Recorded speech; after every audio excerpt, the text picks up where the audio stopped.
The United States government spends approximately $1 billion every single hour, not in a day, not in a week, every hour. And for every one of those hours, it spends more than it takes in. The national debt just crossed $36 trillion. That number is so large the human brain cannot process it. So let me translate it into something you can feel. Every man, woman, and child in America owes approximately $108,000 on a debt they never agreed to take on. Your share, your spouse's share, your children's share, before they earned a single dollar. This isn't a political problem. It's not a Republican problem or a Democrat problem. It's a math problem. And math doesn't negotiate. The bill is coming due. And when it arrives, the question isn't whether you'll pay it. The question is how much of your wealth disappears in the process. Let me show you exactly how this ends. Not how politicians say it ends.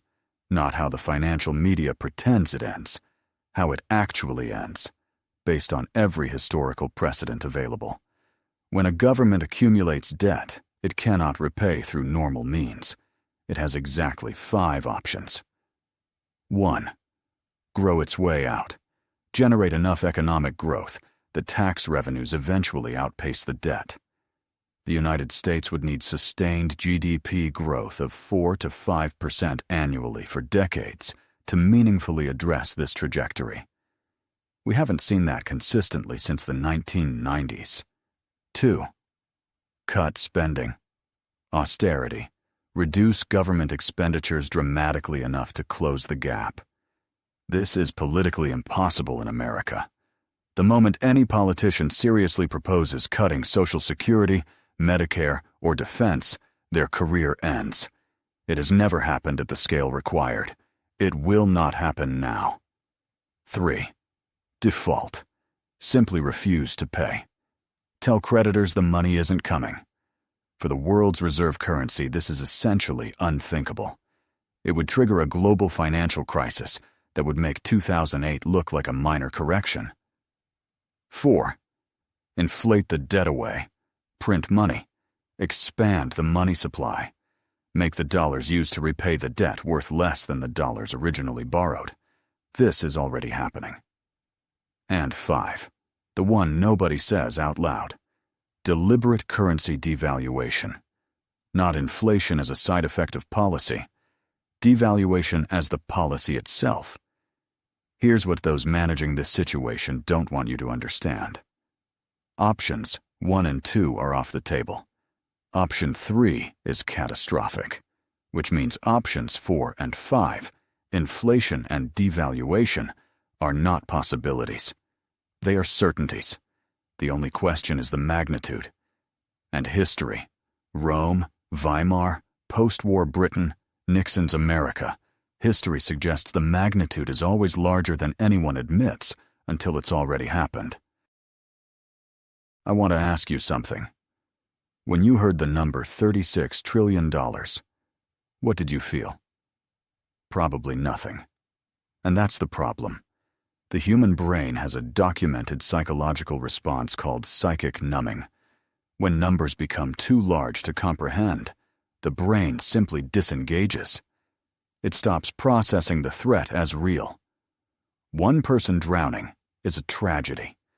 1 million people drowning is a statistic.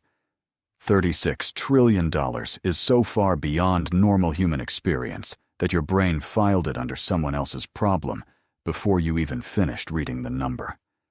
That psychological response, that disengagement, is one of the most powerful forces keeping the lower arm of the K exactly where it is. Because the people on the upper arm, they didn't disengage. They read that number and immediately asked one question. What do I own that goes up when the dollar goes down? That question, and the answer to it, is the entire game.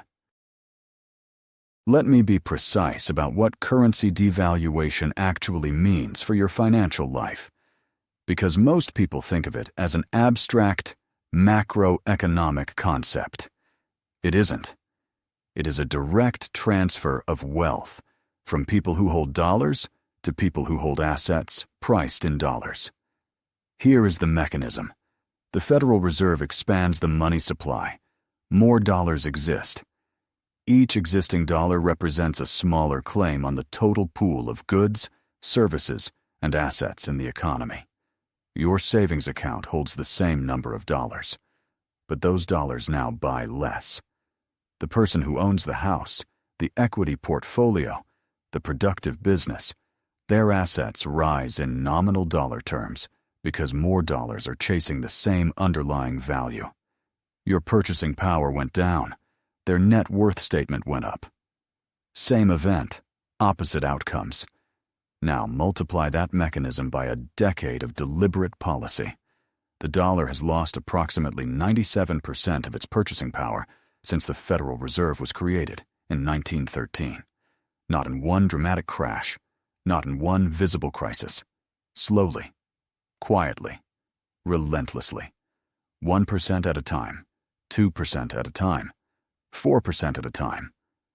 While people saved responsibly and watched their purchasing power evaporate. Here is the question nobody in mainstream finance will answer directly.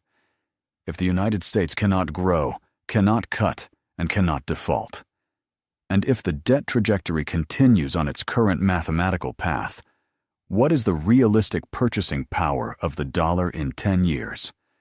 History doesn't give us certainty, but it gives us patterns.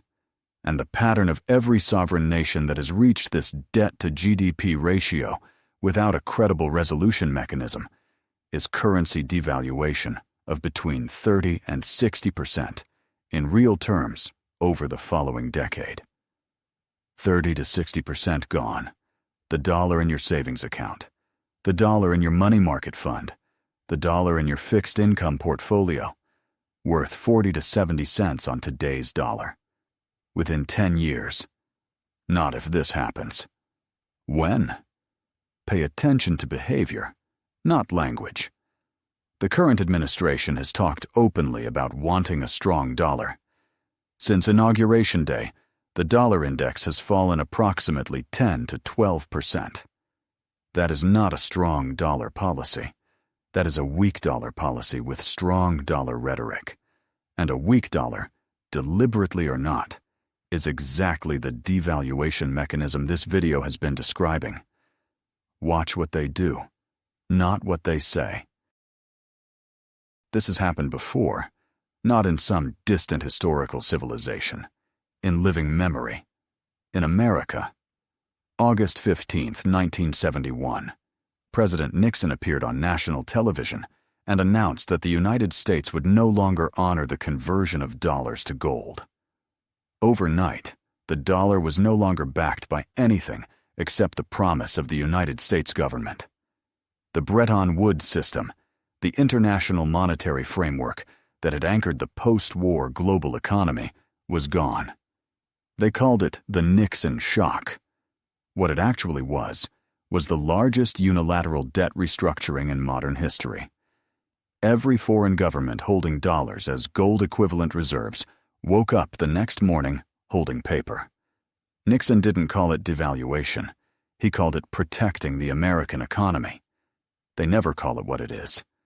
They never say, "We are going to make your savings worth less to solve a problem we created."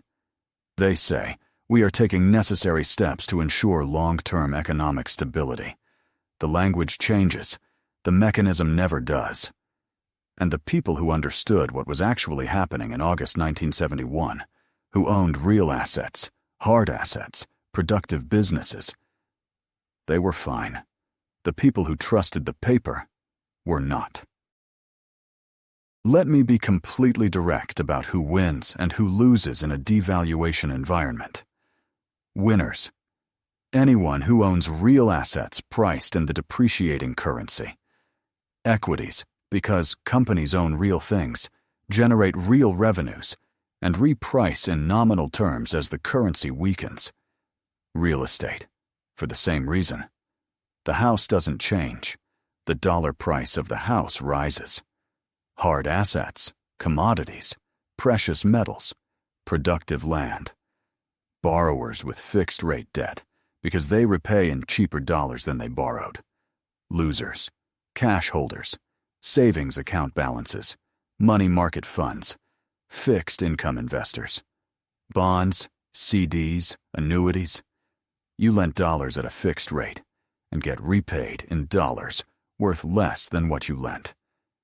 Anyone on a fixed income, pensions, Social Security, whose payments don't keep pace with real inflation. Notice something about those two lists. The winner's list reads like the portfolio of every institutional investor, endowment, family office, and upper arm participant in the K-shaped economy. The loser's list reads like the financial strategy taught to working-class Americans for the last 50 years. Save your money. Put it in a safe place. Don't take risks. Trust the dollar. That advice, given in good faith by parents, teachers, and financial institutions for generations, is a prescription for getting destroyed in a devaluation environment. Not because the people giving it were malicious, because they didn't understand what was coming. You don't have that excuse anymore. I want to give you the 30,000-foot view for a moment. We are not the first civilization to face this. Rome debased its currency over 3 centuries, shaving silver from coins, reducing purity, expanding supply, until the denarius was essentially worthless. Weimar Germany printed money to pay war reparations until wheelbarrows of cash couldn't buy a loaf of bread. Post-war Britain managed a controlled devaluation of sterling as its debt burden became unsustainable. In every case, the mechanism was the same. In every case, the people who held paper were destroyed. In every case, the people who held real assets survived. In every case, the government told its citizens everything was under control until it wasn't. And in every case, the people who saw it coming early enough to reposition built generational wealth from the transition. Not despite the crisis. Because of it. The debt cliff is not the end of the story. For the people reading it correctly, it is the beginning of the most significant wealth transfer opportunity of the next decade. Here is what I know about most people watching this video. You understand what I've told you.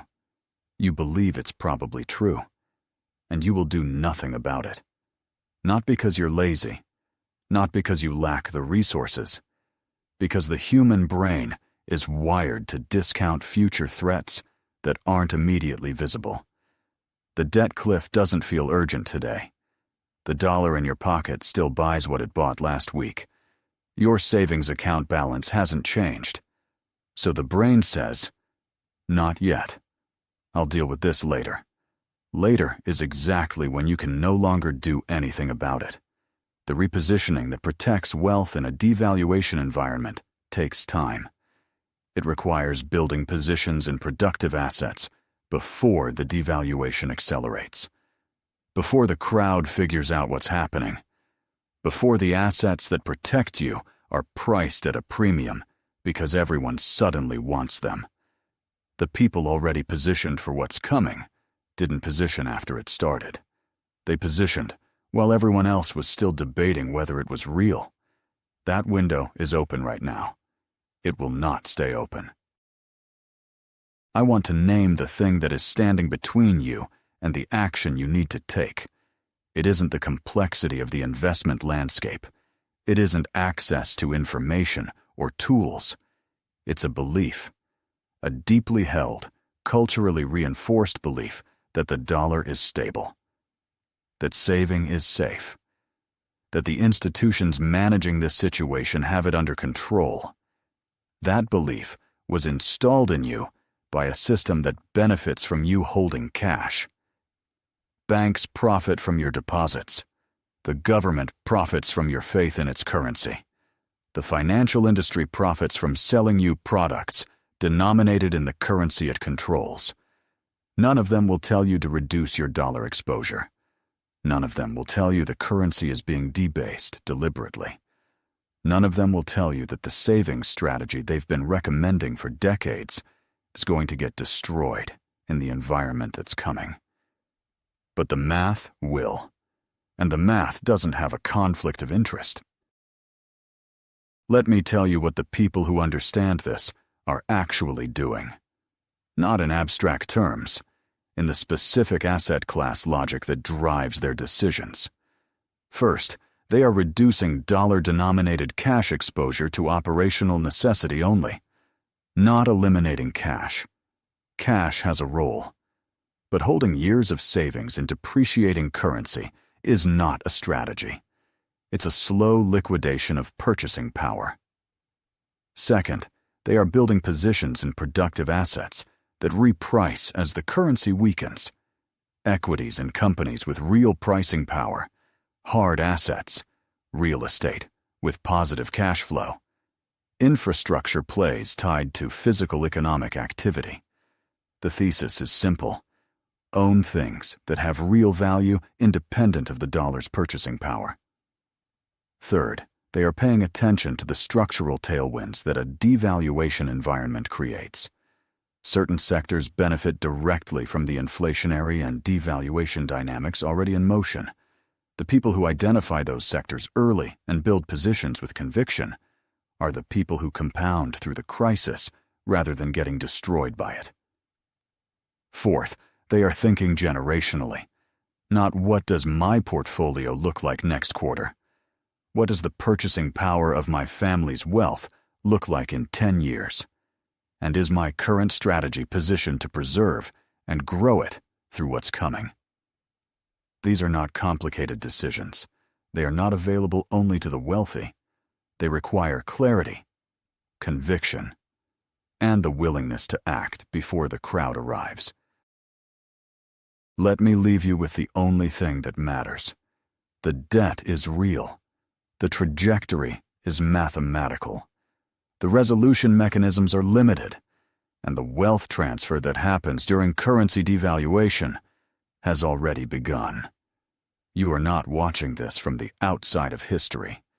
You are inside it, right now, at the moment where the decisions you make in the next 12 to 24 months will determine which side of that transfer you end up on.